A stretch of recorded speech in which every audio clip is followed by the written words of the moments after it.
পিঁয়াজ শাক এতিয়া চব্জি বনাইছোঁ কণী চব্জি এতিয়া দোকান বন্ধ কৰিছোঁহে এইয়ে জীৱন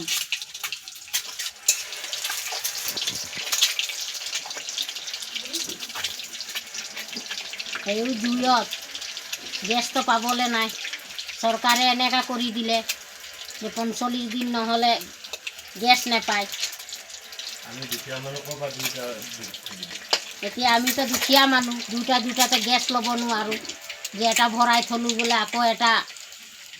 জ্বলাই আছোঁ সেনেকুৱা নহয় আমাৰতো শেষ হ'ব তেতিয়াহে আনিম আমাৰ জীৱন সেয়াই চৰকাৰক অনুৰোধ কৰিব লাগিব যে গেছটো আমাক মাহে মাহে দিয়ক বুলি আজিকালি খৰি পাবলৈ নাই গছ গছনি কাটি শেষ হৈ গ'ল খৰি কেনেকৈ পাব